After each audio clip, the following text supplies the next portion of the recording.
पाकिस्तान से भारत आई सीमा हैदर का हर बार एक अलग ही अंदाज देखने को मिलता है और इस बार सीमा ने पति सचिन मीणा और बच्चों के साथ हर घर तिरंगा अभियान में हिस्सा लिया। अपने घर की छत पर तिरंगा फहराया, भारत माता की जय के नारे भी लगाए और जश्न आजादी में शामिल हुई। ये तस्वीरें ग्रेटर नोएडा के रबुपुरा गांव की है। ये इलाका भारत के साथ साथ अब पाकिस्तान में भी फेमस है।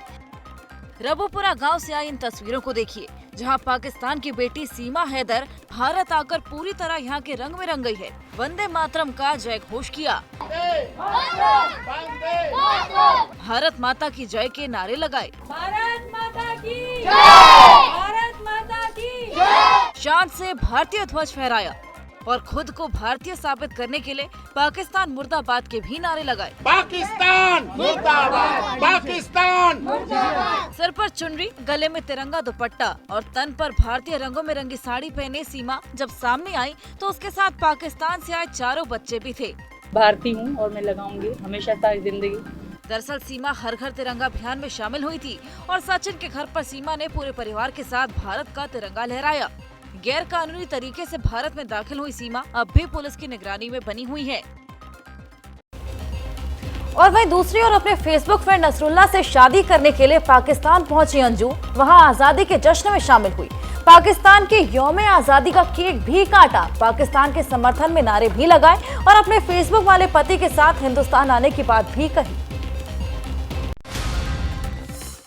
पाकिस्तान के खैबर पख्तूनख्वा प्रांत में अंजू ने बगैर तलाक के निकाह किए पति नसरुल्ला के साथ पाकिस्तान की आजादी का केक काटा और इसके बाद शुरू हुआ अंजू का झूठ पर झूठ बोलने का सिलसिला। केक जो खासतौर पर अंजू के लिए डिजाइन करवाया गया था, केक पर बाकायदा इस बात का जिक्र किया गया कि अंजू जो कि अब अंजू नहीं रही, वो अब फातिमा बन गई है। लेकिन जो वीडियो में साफ साफ दिख रहा है, अंजू उससे इनकार कर रही है। अंजू जिसके बारे में पाकिस्तानी मीडिया में साफ साफ कहा गया है कि उसने पाकिस्तान में धर्म परिवर्तन करके नसरुल्ला से निकाह कर लिया है, अपना नाम भी बदल लिया। अंजू अपने नाम बदले जाने से, धर्म बदले जाने से इनकार कर रही है। हर चीज फर्जी काम हो जाते हैं आजकल, सबको पता है। अफवाह बनाने के लिए बहुत कुछ करते हैं लोग, अपने नंबर बनाने के लिए। अंजू पाकिस्तान में रहकर लगातार झूठ पर झूठ बोल रही है, क्योंकि उसने अपने पति को छोड़ा, अपने बच्चों को छोड़ा, अपने परिवार वालों और अपने देश को धोखा दिया और अब वो कह रही है कि वो भारत को मिस करने लगी है। अंजू ने ये भी आरोप लगाया कि भारत में उसकी गलत तस्वीर पेश की जा रही है। इन दिनों कश्मीर की फिजा में देशभक्ति के अलग अलग रंग देखने को मिल रहे हैं। स्वतंत्रता दिवस के मौके पर कहीं तिरंगा यात्रा निकाली जा रही है तो कहीं राष्ट्र प्रेम के गीत गाए जा रहे हैं। और इस बीच कश्मीर से एक ऐसा वीडियो सामने आया है जिसे देखकर देशवासियों को गर्व होगा। देखिए रिपोर्ट।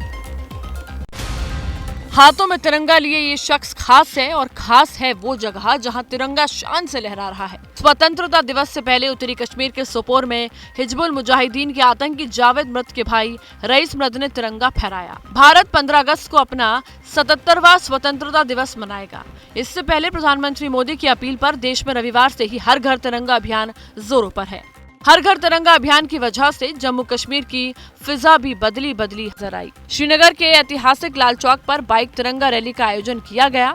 श्रीनगर में सीआरपीएफ ने आजादी के 75 सालों का जश्न मनाते हुए 75 बाइक सवारों के साथ राष्ट्रीय ध्वज लहराते हुए रैली निकाली। इस दौरान भारत माता की जय और वंदे मातरम के नारों से आसमान गूंज उठा। श्रीनगर के ही जबरवान पार्क में एक विशाल तिरंगा रैली का आयोजन किया गया, जिसमें जम्मू कश्मीर के उपराज्यपाल मनोज सिन्हा ने भी अपनी उपस्थिति दर्ज कराई। जम्मू कश्मीर के राजौरी के थाना मंडी इलाके में तिरंगा यात्रा निकाली गई, जिसमें हजारों की तादाद में लोग देशभक्ति के रंग में रंगे नजर आए। तो चलिए आगे बढ़ेंगे। आज 14 अगस्त है। 1947 में इसी तारीख की आधी रात में देश भर में 200 वर्षों की गुलामी के बाद आजादी मिलने वाली थी और दूसरी ओर देश के दो टुकड़े हो रहे थे। क्या कुछ हुआ, देखिए इस रिपोर्ट। 14 अगस्त 1947 आंसुओं से लिखी गई वो तारीख है जिसने भारत को कभी ना भूलने वाला एक इतिहास दे दिया। भारत के इतिहास का वो गहरा जख्म है जो आज तक भरा नहीं है। कहने को तो जमीन के टुकड़े पर लकीरें खींच दी गई थीं, लेकिन ये रिश्तों का और भावनाओं का बंटवारा था। बंटवारे के इसी खूनी मंजर को याद करने के लिए भारतीय जनता पार्टी देश भर में विभाजन विभीष का स्मृति दिवस मनाएगी। खुद बीजेपी अध्यक्ष जेपी नड्डा दिल्ली में शाम 5 बजे एक कार्यक्रम को संबोधित करेंगे, जहां बीजेपी कार्यकर्ता मौन मार्च भी निकालेंगे। दिल्ली के एनडीएमसी सेंटर में डॉक्यूमेंट्री दिखाई जाएगी। उन लोगों को याद करना है जिन्होंने किस मुसीबत से वो ढाका से निकल करके आए थे। ये विभाजन की विभीषिका जो थी उसको हमको याद करना है। 2 साल पहले प्रधानमंत्री नरेंद्र मोदी ने इस दिवस की शुरुआत करते हुए कहा था कि देश के बंटवारे के दर्द को कभी भुलाया नहीं जा सकता।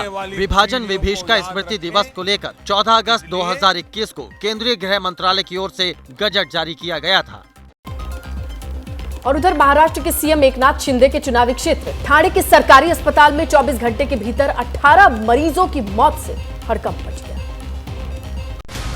20 पेशेंट थे, उसमें से आईसीयू में, उसमें 5 पेशेंट बचे, बाकी सबकी डेथ हो गई है। और ये किस वजह से हो रही है? ये लापरवाही है सर। ये वो बदनसीब है जो अपने करीबियों को जिंदगी की आस में अस्पताल लाए थे, लेकिन वहां उन्हें जिंदगी की बजाय मौत नसीब हुई। ठाणे महासागर पालिका की ओर से संचालित छत्रपति शिवाजी महाराज अस्पताल में शनिवार रात से रविवार तक 24 घंटे में 18 मरीजों की मौत हो गई है। 4 दिन पहले 10 अगस्त को भी इस अस्पताल में 5 मरीजों की मौत हुई थी। परिजन अस्पताल पर लापरवाही का आरोप लगा रहे हैं तो अस्पताल प्रशासन सुविधाओं की कमी का रोना गा रहा है। अस्पताल के डीन का कहना है कि अस्पताल में मरीजों के मुकाबले बेड और नर्सिंग स्टाफ की कमी है। सरकार ने हमेशा की तरह जांच बैठाने और कड़ी कार्रवाई की बात कही है। उनके हाथ से नेग्लिजेंस हुआ है, उन पे भी कार्रवाई होगी। इसकी इंक्वायरी की जाएगी कि जो नॉर्मल रेट रहता है उससे ज्यादा ये रेट कैसे बढ़ गया। ठाणे महाराष्ट्र के मुख्यमंत्री एकनाथ शिंदे का क्षेत्र है और वहाँ के सरकारी अस्पतालों का अगर ये हाल है तो शायद इस सरकार पर भी बड़े सवाल खड़े करता है। बात करते हैं पहाड़ पर रेन रिटर्न्स की और सैलाबी सिचुएशन की। हिमाचल प्रदेश में बारिश ने फिर से तबाही मचाई और यही वजह है कि हिमाचल प्रदेश के स्कूल कॉलेज को आज बंद रखा गया है। प्रदेश में हो रही भारी बारिश के चलते सरकार ने फैसला लिया। इसके अलावा पीजी और बीएड की परीक्षा को भी रद्द कर दिया गया है। हिमाचल में बारिश से क्या हालात बने, इसकी 4 तस्वीरें हम आपको दिखा रहे हैं। शिमला में बारिश के चलते हालात काफी खराब हो गए हैं। फॉरेस्ट कॉलोनी में बारिश के चलते पेड़ टूटकर गाड़ियों पर गिर पड़े, जबकि चंडीगढ़ शिमला NH5 पर भी लैंडस्लाइड से आवाजाही बाधित हो गई है। हिमाचल के सिरमौर में भी भारी बारिश से तबाही की तस्वीरें सामने आई हैं। यहां पर भी जगह जगह मलबा देखने को मिल रहा है। दूसरी ओर मंडी में भी बादल फटने से काफी नुकसान की खबर है। मंडी में कई खेत पानी के बहाव में बह गए, नाले उफान पर आने से लोग खौफजदा हैं। वहीं मंडी के ही चुनाहन की बात करें तो ऐसा सैलाब का सितम देखने को मिल रहा है कि यहां पर गाड़ियां पानी में तैरती दिखाई पड़ रही। देखिए अलग अलग तस्वीरें हम आपको दिखा रहे हैं। शिमला की आप तस्वीर देखिए किस तरीके से वहां पर पहाड़ टूटकर गिर रहे हैं। सिरमौर की बात करें तो पूरी स्थिति गड़बड़ हो गई है। वहीं चुनाहन और मंडी में भी इसी तरीके के हालात बने हुए हैं। और इस बीच बड़ी खबर है हिमाचल के कुल्लू से, जहां पर बादल फटा है और मंडी कुल्लू NH7 के पास बादल फटने की खबर है। सैलाब में बस ट्रक समेत कई गाड़ियां बह गई। बादल फटने से कई घरों को नुकसान हुआ है। तो देखिए तस्वीरें हम आपको दिखा रहे हैं हिमाचल के कुल्लू की। आप देखिए किस तरीके से बादल फटने के बाद सैलाब आ गया। हालांकि जानमाल के नुकसान की खबर नहीं है, लेकिन आप इस सैलाब की तीव्रता का अंदाजा लगाइए कि जब NH7 के पास बादल फटा तो इस सैलाब में कई बस ट्रक समेत गाड़ियां बह गईं। बादल फटने से कई घरों को नुकसान हुआ है। हालांकि पहली सूचना आप देखिए किस तरीके से ये जो गाड़ियां हैं ये बहने से बच गई, लेकिन जगह जगह फंसी हुई हैं। लेकिन जानकारी मिल रही है कि कई जो बसें हैं वो बह गई, ट्रक बह गए, कई गाड़ियां बह गई। और एबीपी न्यूज पर आप एक्सक्लूसिव तस्वीरें देख रहे हैं मौसम के उस सितम की, जहां पर बादल फटा और हालात आप देखिए ऐसा लग रहा है कि यहां पर कोई तेज बहाव वाली नदी बह रही है। तो इस डरावने वाली जो तस्वीर है ये मंडी से आई है। कुल्लू के NH7 के पास बादल फटने के बाद भारी तबाही की खबर है। हालांकि जानमाल के नुकसान की अभी जानकारी नहीं मिल रही, किसी की जान नहीं गई है, लेकिन ये जानकारी जरूर मिल रही है कि बस ट्रक समेत कई गाड़ियां यहां पर फंसी हैं और बादल फटने से कई घरों को नुकसान हुआ है। देखिए 2 तस्वीरें आपको दिखा रहे हैं। पहली तस्वीर आप देखिए सैलाब की है और दूसरी तस्वीर आप देखिए किस तरीके से बर्बादी दिख रही है। जो पहाड़ी क्षेत्रों में जो आसपास के इलाकों में घर बने हुए थे वो उनको काफ़ी नुकसान हुआ है। तो कई लोगों के लापता होने की खबर है। कुल्लू में बादल फटने से भारी तबाही हुई है और वो तस्वीरें भी हम आपको दिखा रहे हैं। मंडी कुल्लू नेशनल हाईवे 7 पर ये बादल फटा है। कई बस ट्रक समेत गाड़ियां फंसी हैं और कुछ इस तरीके की तबाही की तस्वीरें सामने आ रही हैं। और इस बीच एक बड़ी खबर और है। हिमाचल के सोलन में आसमानी आफत आई है। जादौन गांव में बादल फटने से 5 की मौत हो गई, 3 लोग लापता हैं, 5 लोगों को बचा लिया गया है। तो हिमाचल के सोलन से बड़ी खबर है। आसमानी आफत यहां पर भी देखने को मिली। जादौन गांव में बादल फटा है और 5 लोगों की मौत हो गई, 3 लोग लापता हुए हैं, 5 को बचा लिया गया है।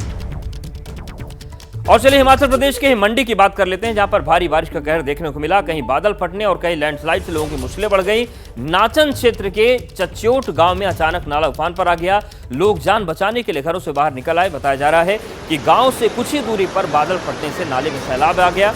वहीं कई खेत बह गए तो सड़क भी मलबे की चपेट में आ गई। दूसरी तरफ नाचन के जीवनी घाटी में भी बादल फटने की खबर है। दाड़ी गांव में मूसलाधार बारिश के चलते एक गौशाला ढह गई। हालांकि गौशाला में बंद मवेशियों को बचा लिया गया। मंडी में कुल्लू मंडी नेशनल हाईवे पर लैंडस्लाइड के चलते ट्रैफिक को रोकना पड़ गया और मलबा आने की वजह से हाईवे पूरी तरीके से बंद हो गया। आप देखिए तस्वीर, पहली तस्वीर आप देखिए किस तरीके से पानी का सैलाब है।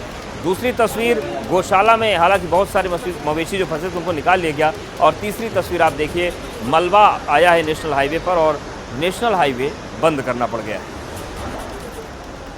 और चलिए अब शिमला की तस्वीर भी आपको दिखाते हैं। आप तबाही देखिए किस तरीके से ये बड़ा पेड़ गाड़ी पर गिरा और गाड़ी देखते ही देखते चकनाचूर हो गई।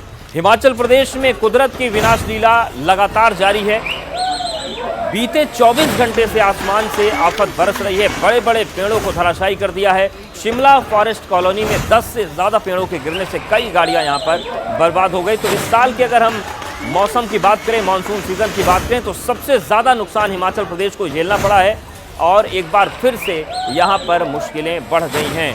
अब शिमला के बाद आपको बिलासपुर की भी तस्वीर दिखाएंगे कि बिलासपुर में किस तरीके से मुश्किलें बढ़ी हैं। यहां पर भी लगातार बारिश हो रही है। आप देखिए किस तरीके से पहाड़ दरक रहे हैं, पहाड़ टूट रहे हैं और आवागमन बाधित हो रहा है। बिलासपुर में लैंडस्लाइड की तस्वीरें दिल दहला देने वाली। आप देखिए पूरा का पूरा बड़े पहाड़ का हिस्सा नीचे आ गया। कई जगहों पर सड़कों पर मलबा इसी तरीके से आ गया है, आवाजाही रुक गई है। लगातार बारिश से मलबा हटाने के काम में दिक्कत आ रही है और पूरे हिमाचल में 600 से ज्यादा सड़कों पर आवाजाही ठप हो गई है।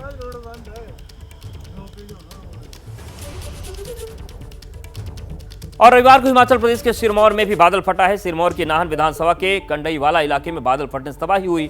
यहां पर करीब 30 से 40 बीघा जमीन सैलाब की चपेट में आकर बह गई, जबकि एक गौशाला को भी नुकसान हुआ है। सूचना पाकर प्रशासन की टीम मौके पर पहुंची और राहत बचाव का काम शुरू किया गया है। इस दौरान यहां पर एक स्कूल में फंसे 25 बच्चों को रेस्क्यू किया गया है। तो देखिए 2 तस्वीरें हम आपको दिखा रहे हैं और जो तस्वीर है ये है सिरमौर की नाहन विधानसभा के कंडईवाला इलाके की, जहां पर स्कूल में 25 बच्चे फंस गए। 30 से 40 बीघा जो जमीन थी उस सैलाब में आ गई। पुलिस मौके पर पहुंची, प्रशासन की टीम मौके पर पहुंची और स्कूल में फंसे बच्चों को रेस्क्यू किया गया।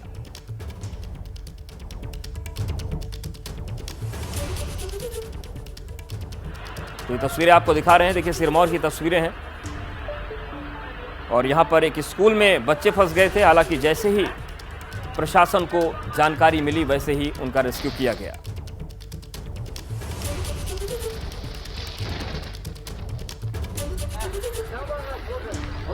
और देखिए अब हिमाचल प्रदेश के बाद उत्तराखंड की तस्वीर आपको दिखाते हैं। यहाँ पर भी बारिश ने मुश्किलें बढ़ा रखी हैं। बारिश का कहर न सिर्फ हिमाचल बल्कि उत्तराखंड में भी देखने को मिल रहा है, यानी कि जो भी पहाड़ी क्षेत्र हैं वहां पर मुश्किलें बहुत बढ़ गई हैं। उत्तराखंड के रुद्रप्रयाग में केदारनाथ पैदल मार्ग पर रविवार देर रात बादल फट गया। बादल फटने की घटना केदारनाथ पैदल मार्ग पर बड़ी लिंचलोली के पास हुई, जिससे यात्रा मार्ग पर बने टेंट में सो रहे करीब 5 से 6 लोग मलबे में फंस गए। तुरंत ही प्रशासन ने रेस्क्यू ऑपरेशन चलाए, कई लोगों को निकाल लिया गया, जबकि एक शख्स का अभी भी रेस्क्यू जारी है। दूसरी ओर छानी कैंप में बादल फटने से 3 दुकानों को भी नुकसान पहुंचा है। केदारनाथ पैदल मार्ग पूरी तरह से क्षतिग्रस्त हो गया। आप केदारनाथ धाम के यात्रा मार्ग पर बादल फटने के बाद मुश्किल हालातों की तस्वीरें देख सकते हैं। आप देखिए किस तरीके से जो पहली तस्वीर है केदारनाथ का जो पैदल मार्ग है उसमें बड़ा मलबा आ गया है। अलकनंदा भी उफान पर है, जलस्तर काफी बढ़ गया है और सब कुछ डूबा डूबा नजर आ रहा है। तो आप देख सकते हैं यहाँ पूरी दरारें रखी हैं इस रास्ते पे। और देखिए रुद्रप्रयाग के बाद अब चमोली की तस्वीर आप देखिए। चमोली में भारी बारिश ने तबाही मचा रखी है। बद्रीनाथ राष्ट्रीय राजमार्ग पर पीपल कोटी के पास बारिश के कारण सड़कें कई जगह सड़कें टूट गई हैं। तो पीपल कोटी की ये तस्वीर हम आपको दिखा रहे हैं चमोली उत्तराखंड की, जहां पर मुश्किलें आप देख सकते हैं और किस तरीके से जो रास्ते हैं उनमें तबाही हुई है वो तस्वीर भी आपके सामने है। चमोली की पीपल कोटी की तस्वीर हम आपको दिखा रहे हैं। देखिए आप सड़क जो है वो पूरी तरीके से बारिश के बाद बर्बाद हो चुकी है। तो पहाड़ी क्षेत्र हम बात करें चाहे हिमाचल प्रदेश की या उत्तराखंड की, हर तरफ इस वक्त बारिश का, बाढ़ का कहर नजर आ रहा है।